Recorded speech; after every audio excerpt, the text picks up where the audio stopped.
মাশাআল্লাহ,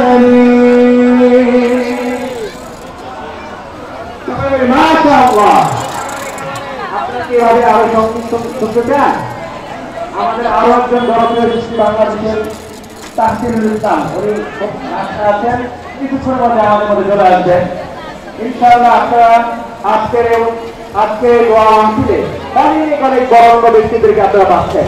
সাংস্কৃতিক অঙ্গনের যেমন করোনা গোষ্ঠীর দুইজন জনপ্রিয় শিল্পী আছেন, তেমনি ভাবে কোরআনের অঙ্গনে বাংলাদেশের উজ্জ্বল নক্ষত্র সাইফুল কোরআন মুফাজ, আন্তর্জাতিক খ্যাতি সম্পন্ন কারি মাওলানা কারি গোলাম মোস্তফা, যিনি সুদীর্ঘ 42 বছর যাবৎ বাংলাদেশ জাতীয় সংসদে কোরআন তেলাওয়াত করে থাকেন, যার অভিজ্ঞতার মাধ্যমে বাংলাদেশের জাতীয় ভাষা শুরু হয়।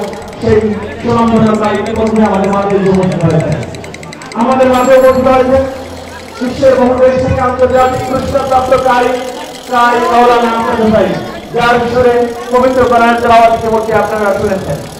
আজকের এই ওয়াজ দোয়া মাহফিলে আলোচক হিসেবে উপস্থিত থাকবেন জাতীয় মসজিদ বাইতুল মুকাররমের সম্মানিত সিনিয়র পেশ ইমাম শাইখুল হাদিস হযরত মাওলানা মুফতি মিজানুর রহমান কাফিলি। আজকের এই ওয়াজ দোয়া মাহফিলে প্রধান আলোচক হিসেবে উপস্থিত থাকবেন উস্তাদুর রহমান শাইখুল হাদিস হযরত মাওলানা নাজমুল হাসান